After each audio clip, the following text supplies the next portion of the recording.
आज हम पढ़ेंगे पी ब्लॉक के अंदर हैलोजन फैमिली में इंटर हैलोजन कंपाउंड किसे कहते हैं। एक लाइन डेफिनेशन में, चलो एक लाइन बोलते हैं कि कंपाउंड बिटवीन टू हैलोजन, बस compound between two halogen atom. दो हैलोजन एटम के बीच का जो कंपाउंड्स होता है उसी को बोलते हैं हम लोग इंटर हैलोजन कंपाउंड्स। मतलब ये ऐसे कंपाउंड्स हैं जो अलग अलग, जैसे कि मान लो फ्लोरीन, क्लोरीन, ब्रोमीन, आयोडीन, ये सब आपस में कंपाउंड बनाते रहते हैं, जिसको हम लोग रिप्रेजेंट करते हैं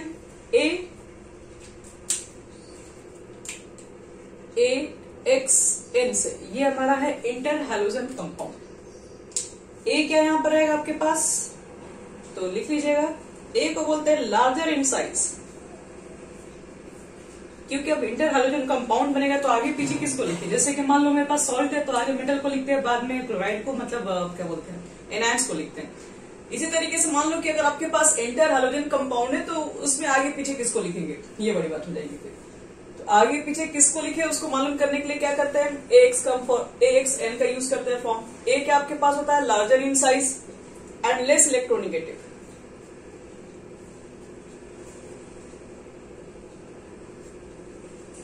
लेस इलेक्ट्रोनिगेटिव होना चाहिए, लार्जर साइज होना चाहिए, उसको आपको फर्स्ट में रखना है। एक्स क्या होता है, एक्स को बोलते हैं स्मॉलर इन साइज, या smaller in size and more electronegative,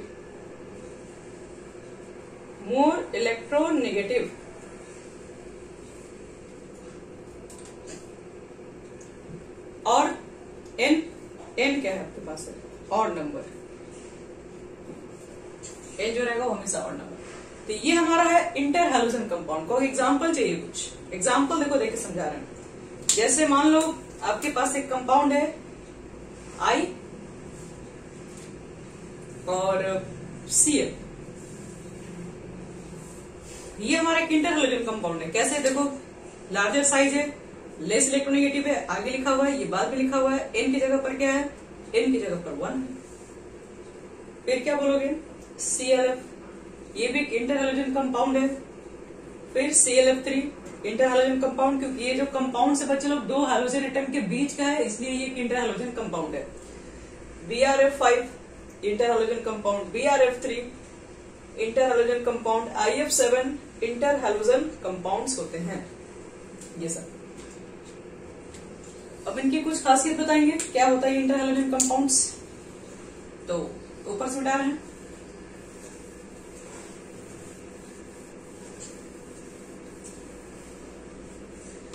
सबसे पहले तो याद रखिएगा, जो इंटर हैलोजन कंपाउंड्स होते हैं वो डायमैग्नेटिक नेचर के होते हैं।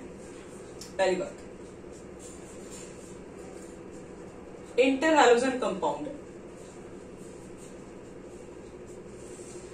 Diamagnetic nature.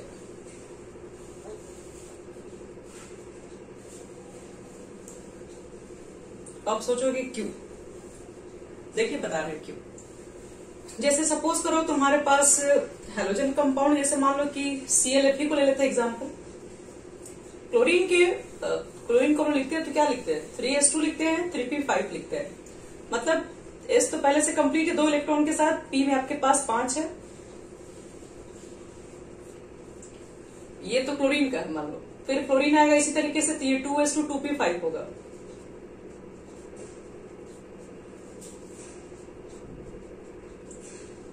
और आपस में क्या करेगा, रिएक्ट किया, एक एक इलेक्ट्रॉन आपस में शेयर कर ले लोगे। जब शेयरिंग कर लेगा तो ये भी तो पेयर हो जाएगा, तो सब तो इलेक्ट्रॉन इसका पेयर ही हो गया, इसके पास तो कोई अनपेड इलेक्ट्रॉन है ही नहीं। तो इसलिए क्या होता है, ये डायमैग्नेटिक नेचर होता है, याद रखना। Inter halogen compound form diamagnetic nature, क्यों, क्योंकि आप देख सकते हैं कि इसके अंदर no unpaired electrons are available to forming the compound. Compound form होने के बाद कोई भी अनपेड इलेक्ट्रॉन्स नहीं होता इसके पास। अब हम लोग देख लेते हैं कि इंटर हैलोजन कंपाउंड के फॉर्मेशन कैसे हुआ है, मतलब कैसे रिएक्ट करके, किसको कैसे रिएक्शन करके बना सकते हैं।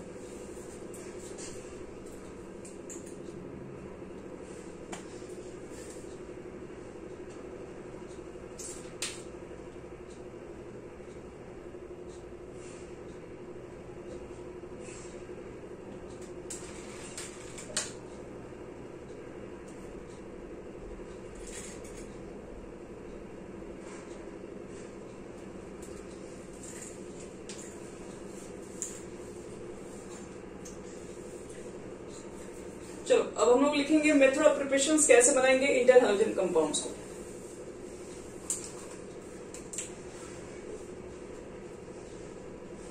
मेथड ऑफ प्रिपरेशन,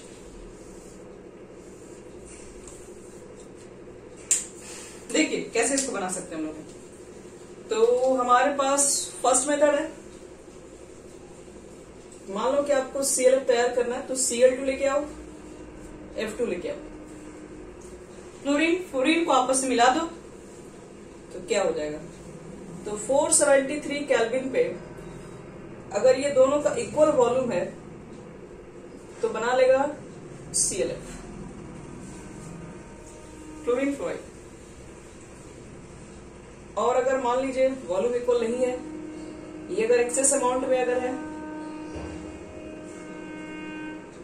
573, टेम्परेचर भी आपने बढ़ा के रख दिया है, तो ClF3 बनेगा। इसी तरीके से मान लो कि तुम्हारे पास अगर I2 है और Cl2 है, इक्वल वॉल्यूम मतलब इक्विमोलर रखो। अगर इक्विमोलर रहेगा तो फॉर्म आपके पास होता है 2ICl।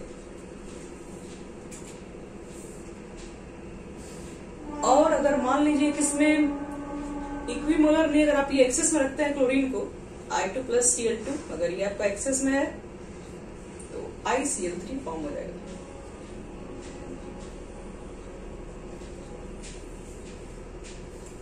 अब देखो ब्रोमीन के साथ क्या है, Br2 प्लस F2, और मान लो कि F2 कैसा कंडीशन पे दिया हुआ है, F2 कह रहा है कि diluted with water,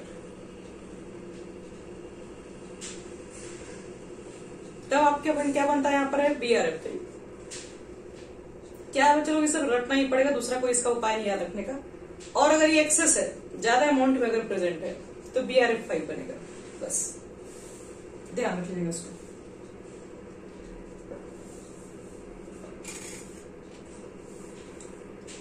Br2 plus 5F2 BrF5, जहां पर क्लोरीन आपके पास एक्सेस अमाउंट में है। तो यही कुल आपको मिलेंगे मेथड ऑफ प्रिपरेशन, इससे ज्यादा कुछ नहीं मिलेगा पढ़ने के लिए एनसीईआरटी वगैरह में। अब इसके बारे में थोड़ा सा और इंफॉर्मेशन लिया जाए।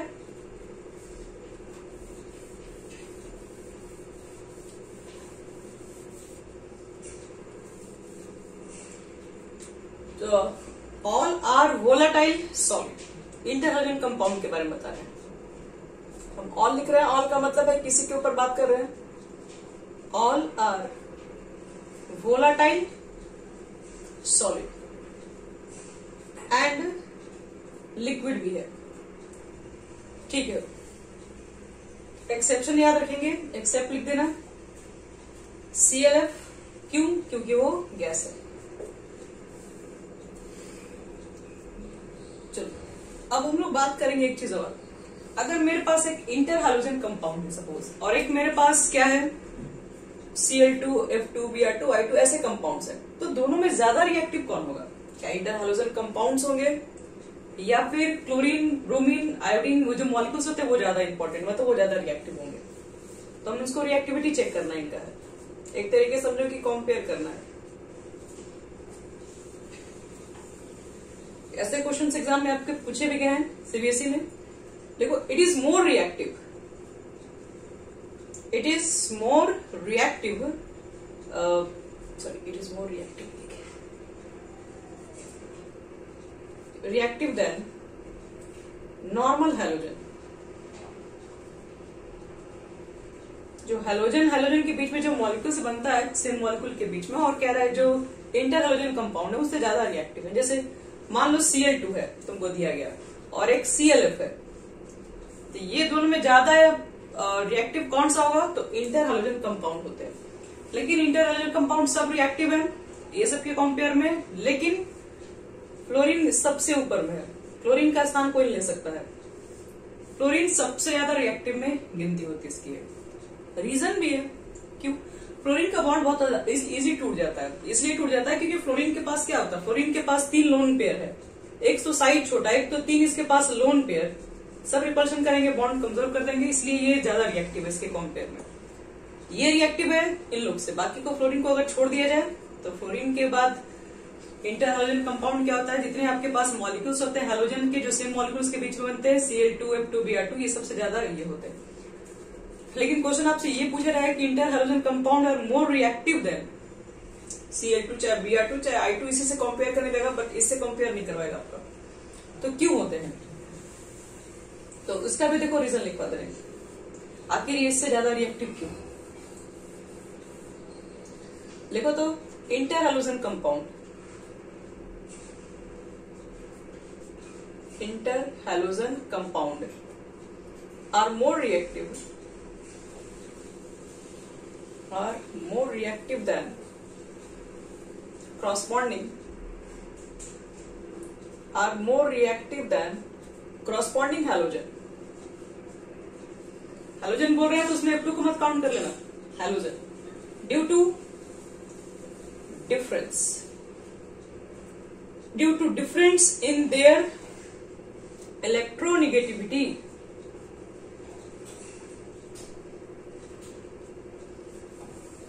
ये दोनों के बीच में इलेक्ट्रोनेगेटिविटी का डिफरेंस है, इलेक्ट्रॉन एक तरफ ज्यादा जाएंगे एक तरफ कम हो जाएंगे, तो इसलिए बॉन्ड टूटने के चांसेस ज्यादा है।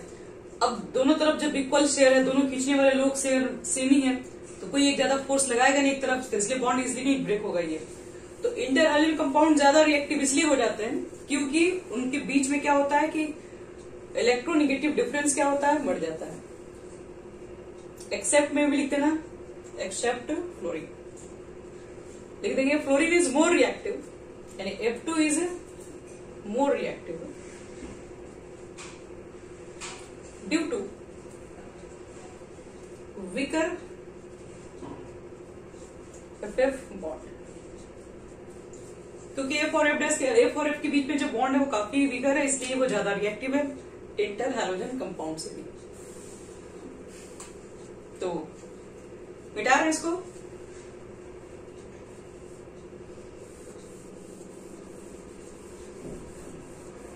अब कुछ केमिकल प्रॉपर्टीज थोड़ी बहुत है वो भी पढ़ लिया जाए, उसके बाद इसके स्ट्रक्चर को भी बनाएंगे, थोड़ी बहुत इसके यूज भी देख लेंगे, उसके बाद खत्म हो गया हैलोजन आपका। तो hydrolysis of inter halogen compound, inter halogen compound. चलिए इंटर हैलोजन कंपाउंड को करवाने जा रहे हैं हाइड्रोलाइसिस। क्या फॉर्म होगा आओ देखते हैं। देखिए क्या फॉर्म होगा उसका आइडिया पहले से भी लगा सकते हैं, ये थोड़ा ट्रिक पे चलता है। देखो क्या बनेगा, पहले तो समझो। Inter halogen compound plus water, arrow के बाद क्या फॉर्म होगा, हैलोजन एसिड और plus oxo acid of halogen.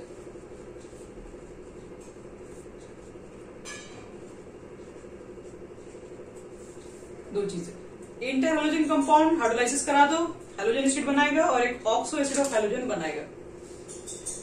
क्या है इसका मतलब, ये एक एग्जांपल दे रहे हैं और आपको एक पहले से प्रेडिक्शन करवा दे रहे हैं कि कौन कंपाउंड क्या बनाएगा, ये आप पहले से भी बता सकते हैं, प्रेडिक्ट कर सकते हैं। जैसे सपोज करो ICl है, H2 है, और आपको बताना है कि इसका प्रोडक्ट क्या बनेगा। एक बनेगा हैलोजन एसिड और एक बनेगा इसका ऑक्सो एसिड। हैलोजन एसिड का मतलब क्या है, एक तो आपके पास HCl बनेगा और एक क्या बनेगा, और HCl HI भी तो बन सकता था, वो भी बताएंगे कि कौन क्यों बनेगा। और एक हमारा होता है HOI, दो कंपाउंड बनेगा। अब हमें ये चीज चेक करना है कि हमें चीज से पता करना होगा, तो हम पहले से कैसे मालूम करें। तो यहाँ पे लिखेंगे नोट्स, देखो द प्रोडक्ट, ये प्रोडक्ट हमारे पास आएगा, the product of hydrolysis, the product of hydrolysis can be predicted,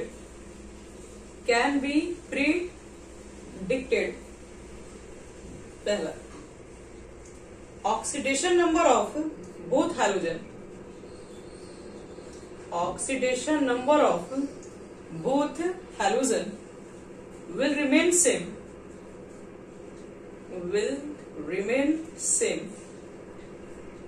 during hydrolysis.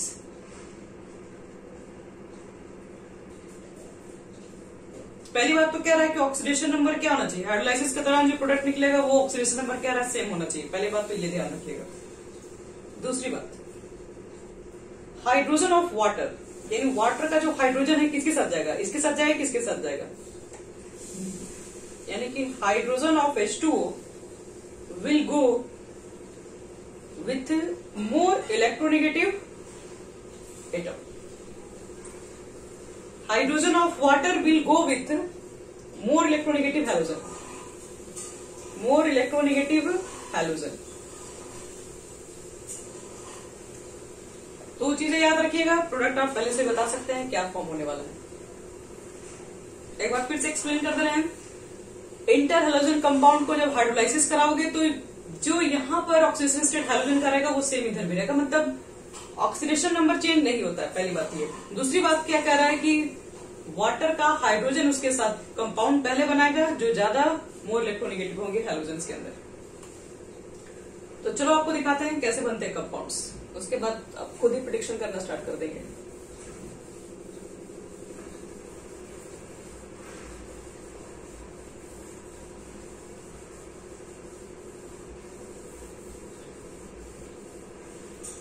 पहला क्वेश्चन देखो, मान लो ClF है, दिया गया तुमको H2O, तो क्या फॉर्म होगा इधर, तो बताओ पहले इधर क्या निकाला जाए, यहां पर आपको बताना है।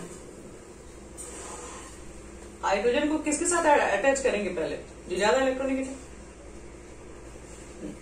एक तो HF हटा दीजिए, बनेगा क्योंकि मोर इलेक्ट्रोनेगेटिव से हाइड्रोजन कनेक्टेड होगा। फिर आपके पास HO है और Cl है, तो एक HOCl बना।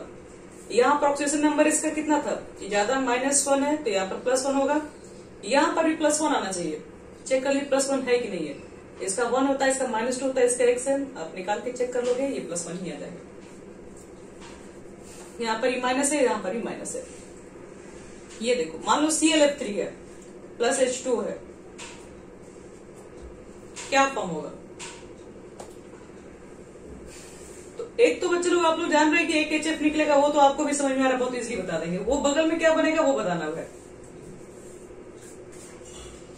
देखो H होगा, Cl होता है, अब O लास्ट में लिखा रहता है, बाकी क्या बनेगा। तो ऑक्सीडेशन नंबर कितना है Cl, पहले यहां चेक कर लो, +3 है। अब यहां पर देख लो Cl का ऑक्सीडेशन नंबर +3 है, यहां पर भी हमको 3 चाहिए। अब कितना ऑक्सीजन लगाएंगे कि इसके ऊपर +3 है।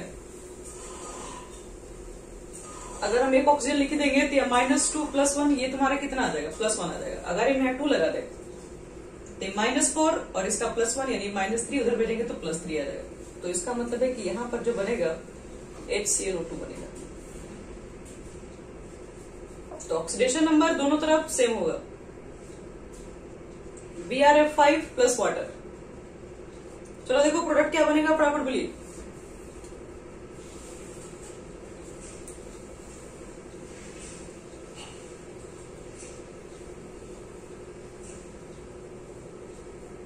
हार्ड नहीं है, थोड़ा कोशिश करो, बन जाएगा। एक HF होगा, अगला वाला चेक कीजिए, वही जो मेन है। यहाँ +5 है, HBrO3, क्योंकि देखो -2 होगा, 3 से मल्टीप्लाई करोगे -6 +1 +5 आ जाएगा। हमको +5 ही चाहिए। HBrO3, ICl3 2H2O, मतलब आप बैलेंस कर लीजिएगा, बैलेंसिंग हर जगह नहीं है, बैलेंस करते रहना इसमें। चलो इसका बना प्रोडक्ट,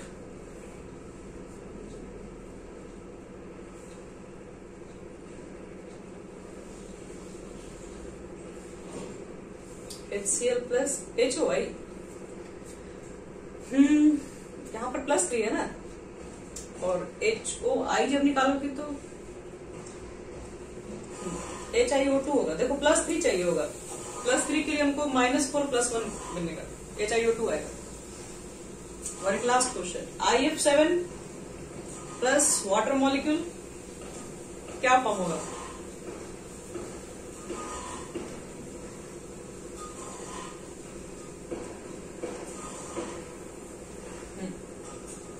-8 + 1 + 7 आ जाएगा, यहाँ पर भी +7 होगा।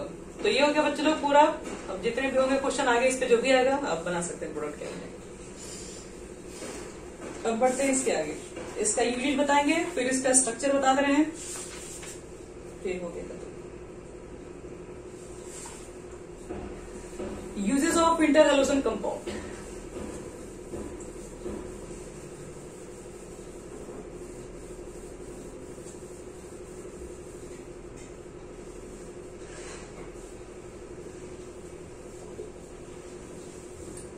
तो पहला इसका यूजेस याद रखना।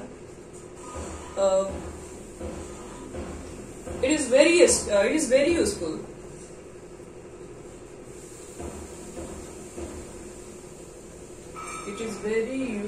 in the manufacture of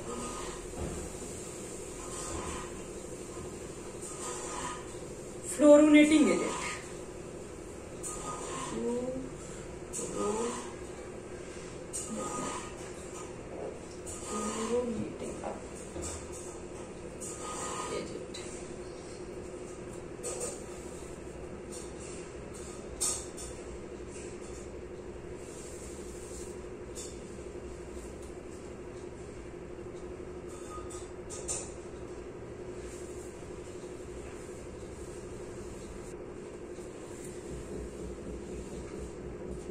चलो पहला बता रहे हैं कि it is very useful in manufacture of fluorinating agent. ज्यादातर आप देखेंगे फ्लोरीन के कंपाउंड्स यही से बनते हैं, तो इसका यूज हम लोग फ्लोरिनेटिंग एजेंट में, फ्लोरीन के कंपाउंड्स बनाने में ज्यादातर इसका यूज करते हैं। Second, it can be used as non aqueous solvent. ऐसा सॉल्वेंट जिसमें वाटर नहीं हो, ये ज्यादातर उसको बनाने में इसका यूज किया जाता है। थर्ड वाला और लास्ट, जो ClF3 है एंड जो BrF3 है, inter halogen compound, are used for the production of, इसके प्रोडक्शन में UF6 uranium hexafluoride in enrichment,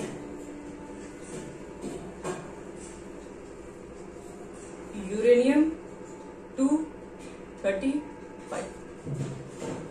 ज्यादातर देखोगे यूरेनियम 35 वाले जो कंपाउंड्स होते हैं इसको बनाने में हम लोग ClF3 या फिर BrF3 का हम लोग यूज करके कंपाउंड को UF6 को प्रोडक्शन कर सकते हैं, जिसमें यूरेनियम ज्यादा अमाउंट में बन सकता है।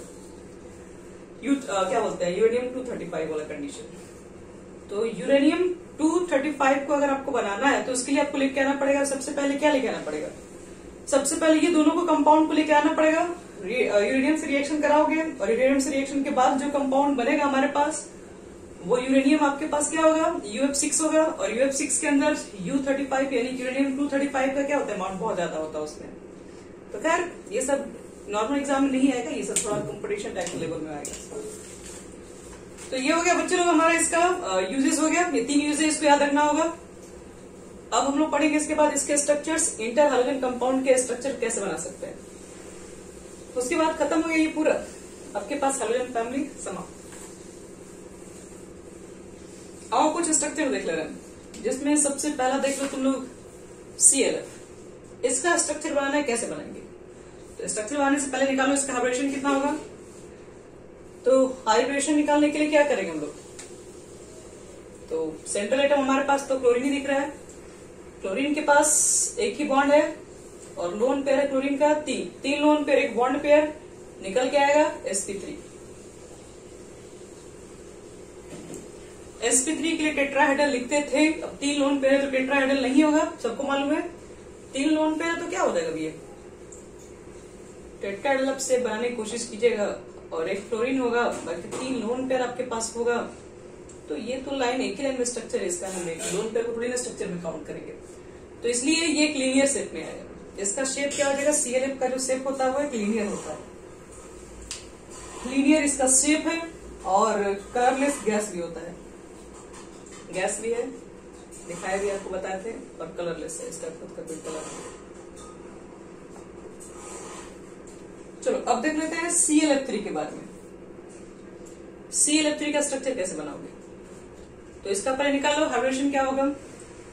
3 है इसके साथ, इसका बॉन्ड 7 होता है, बाहर 3 चले गए, 4 हो गया, 2 लोन पेयर, यानी कि 3 बॉन्ड पेयर दिख रहा है, 2 लोन पेयर दिख रहा है, 5 हो गया। और 5 के लिए क्या लिखेगा? sp3d, 5 हो गया, 3 1 4 1 5। और इसका होता है ट्राइगोनल बाइपिरामिडल, लेकिन 2 लोन पेयर आने की वजह से बाइपिरामिडल तो गया आपका, तो Cl यहां पर होगा, 3 तो क्लोरीन आपका यहां पर होगा अगर ऐसा देखा जाए, और लोन पेयर आपके पास है, सिर्फ 2 ही लोन पेयर है। तो कैसे बनाएंगे इसको? 2 लोन पेयर, एक ऊपर और एक नीचे कर देंगे। तो इसका स्ट्रक्चर अगर सही ढंग से काउंट करते हैं तो किस तरह से आता है? टी शेप इसका स्ट्रक्चर होता है। याद कीजिए, इसको लोग ऐसे नहीं बनाते थे, क्लोरीन हमारे पास होता था। लोन पेयर को कहाँ रखते हैं? लोन पेयर को वहां रखते हैं जहाँ रिपल्सन कम होता है। रिपल्सन कम कहाँ होता है? जहां पर एंगल ज्यादा। एंगल ज्यादा कहाँ पर होता है? एंगल ज्यादा 120 पर होता है। और 3 रखना है लोन पेयर, 3 बॉन्ड पेयर है, लोन पेयर 2 है, तो हम यहाँ लोन पेयर एक रख देंगे और एक यहाँ लोन पेयर रख देंगे, बॉन्ड एक यहाँ और एक यहाँ। तो इसका मतलब है यहाँ पर एक एफ बनाओगे, एक एफ यहाँ पर होगा, एक एफ यहाँ पर होगा, यानी कि टी शेप बनेगा ये स्ट्रक्चर ClF3। और ये भी लिख लेना है इसके बगल में, ये भी कलरलेस गैस है।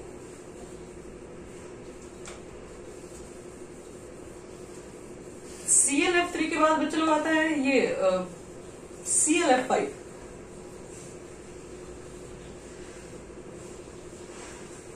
तो बना लोगे, इसमें कोई बड़ी बात नहीं है। लोन पेयर इसके पास कितना होगा? 5 है ना, तो 2 मतलब एक लोन पेयर होगा। बॉन्ड पेयर कितना इसके पास होगा? 5 बॉन्ड पेयर है, तो टोटल इलेक्ट्रॉन पेयर आ जाएगा 6, तो sp3d2। ऑक्टाहेड्रल का शेप है, एक लोन पेयर है, तो 5 तो आपको रखना है। कैसे बनाओगे इसमें? तो देखिए Cl यहाँ पर होगा, एक एफ यहाँ लगाओगे, एक यहाँ लगाते हो, एक यहाँ लगाते हो, और एक यहाँ लगाते हो, और एक ऊपर में लगाते हो, एक नीचे नीचे वाला एक लोन पेयर है। तो इसका मतलब है यहाँ पर स्ट्रक्चर आपका कुछ इस तरीके से बनेगा। और एक ऊपर क्या बोल सकते हैं? ये स्क्वायर पिरामिडल जैसा है, एक लोन पेयर आ गया, तो देख लीजिएगा स्क्वायर पिरामिडल। और इसमें लिखना है कलरलेस, बट एक मिनट, कलरलेस सॉलिड गैस।